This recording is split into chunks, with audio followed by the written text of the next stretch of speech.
Kitabın 3. bölümü dışarıda at nalı oynayan işçilerin mutluluk sesleri ve Lenin'in en sonunda hayalini kurduğu köpeğin sahibi olduğu haberiyle başlar. Biz bu ikisini Slim ve George'un konuşmasının arka planında duyarız. Çiftliğin otorite figürüyle yapılan konuşmanın içeriği önceki tema ile uyumlu olarak iki adamın beraber dolaşmalarının acayipliği üzerinden devam eder. Burada Steinbeck'in arka planda 2. bölümdeki huzursuz bir atmosfer yerine neşeli ve mutlu bir duygu vermesi Slim karakterini ön plana çıkartmak amaçlıdır. Slim de en az diğerleri kadar iki adamın beraber dolaşmasını acayip bulmaktadır. Ancak tonu empatiktir. Konuşmaları sırasında Lenin'in mental yetersizliği ile ilgili olarak insanların iyi olması için akıllı olması gerekmez. Hatta bana bazen tam tersi gibi geliyor. Akıllı adamların çoğu işten pazarlıklı cümlesi kitabın ana temalarından biridir ve eleştirmenler tarafından kitaptaki Steinbeck sesi olarak değerlendirilir. Yazar primitizme yani ilkel toplumlardaki insanların çok daha dürüst ve etik değerlerin daha yüksek olduğuna inanmaktadır. Bunu kitaplarının hemen hemen hepsinde Lenny benzeri safiyane karakterlerin varlığıyla görebiliriz.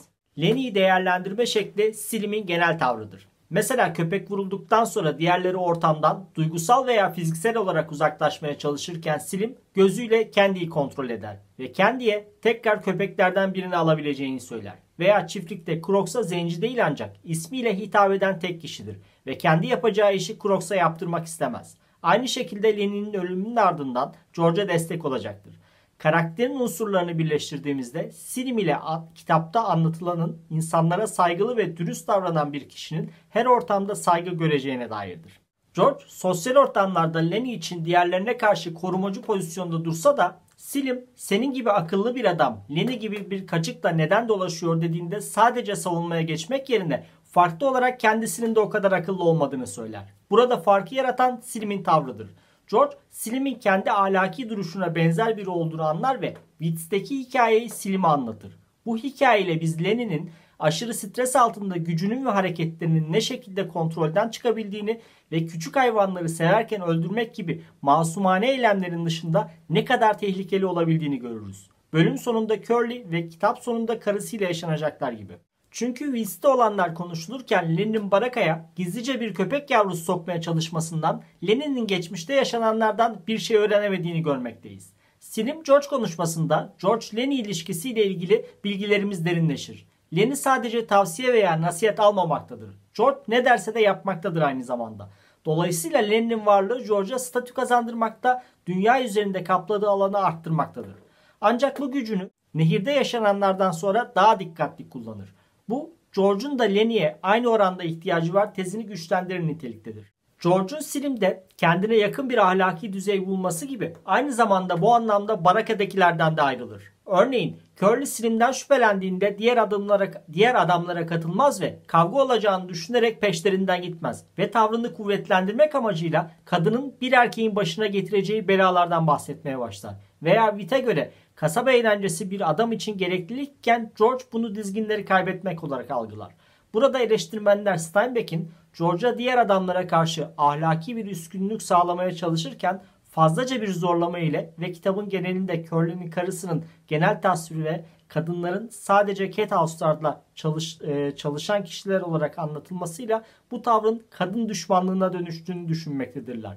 Ve feminizm savunucuları tarafından bu yoğun şekilde eleştirilmektedir. George'a Cathouse'lardan bahseden Witt ufak ancak önemli bir yere sahiptir kitapta. Dergide eski bir çalışanın yazdığı mektup yayınlanmıştır ve bunu gösterir diğerlerine gururla. Mektubu yazan hakkındaki tek betimleme bücür veya kitabın orijinalinde Liddell'dır. Bu yazarın çiftlik dünyası veya çalışma hayatı karşısında çalışanların ne kadar güçsüz olduklarını anlatmasının edebi bir yoldur. İşçilerin aptal oynarken attıkları sevinç çığlıkları ve Lenny'nin köpeğe sahip olmaktan dolayı sevinci Carlson'ın kulübeye girişiyle kesintiye uğrar. Çünkü kendinin köpeğini pis koktuğu ve işe yaramadığı gerekçesiyle öldürmek istemektedir. Bu çiftlik yaşantısının vahşi yüzüdür.